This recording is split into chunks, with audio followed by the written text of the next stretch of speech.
Hey everyone, this is Hannah with the TAYEB Group, and today I want to talk to you about the wave of first-time buyers that are coming to the market this summer.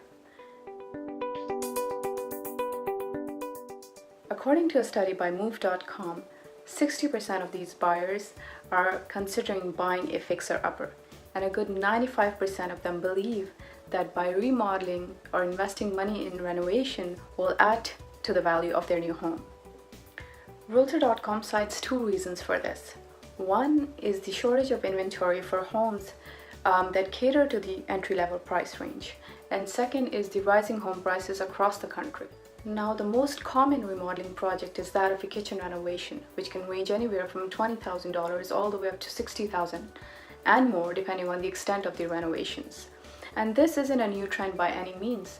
Americans spent nearly $400 billion on renovations on home remodeling projects in 2018. That is almost an $80 billion increase from just a year before. So what does this mean for you? If you are a buyer thinking about buying your home this summer, meet with your local realtor and let them help you find a house that has the potential for you to make it your dream home. And if you are a seller thinking about selling your place this summer, but you know that your house needs some work, don't get discouraged. Again, meet with your local realtor and find out what your options are. I hope you find this helpful. Thanks for watching.